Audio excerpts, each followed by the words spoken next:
जय जगन्नाथ। चलतु आज आम प्रस्तुत करवा मिक्स भेज। तो मिक्स भेज कौन कौन सब सामग्री दरकार आसतु जाणीना। तो से आम फूलकोबी, गाजर, बीन्स, पेप्सिकम, खम्ब आलू, मटर छुई, आलू, बीट, टमाटो से सब को आम छोट छोट पीस करी काटी नबा। एवं तार मसला आम अदा रसुण लंका को पेस्ट करी रखिबा और काजू पोस्त को पेस्ट करी रखिबा। प्रथमे आम गैस को ऑन करवा, से कड़ाई बसई तेल दबा। तेल गरम होला परे आम काटी रखिथिबा सबु परिवा को गोटे गोटे करी फ्राए करिया। फ्राए हो सारा परे ताको आम अलग रखिया। तापरे आम आउ एक पैन बसई से मसला प्रस्तुत करिया।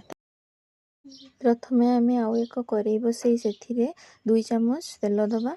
तेल रे तेजपत्र सुखिला मसला पकई तापरे आम से पियाज पकाइबा। पियाज हल्का ब्राउन ही भाजी आसिला परे आम से मसला दबा। मसला रे लुण, हलदी, कस्तूरी मेथी, जीरा गुंड देई तापरे आम से टमाटो को पकाइबा।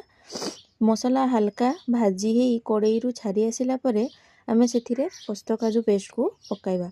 पोस्त काजू पेस्ट किछि समय भाजी हो सारा परे आम से परिबा सब को पकाई गलाई दबा।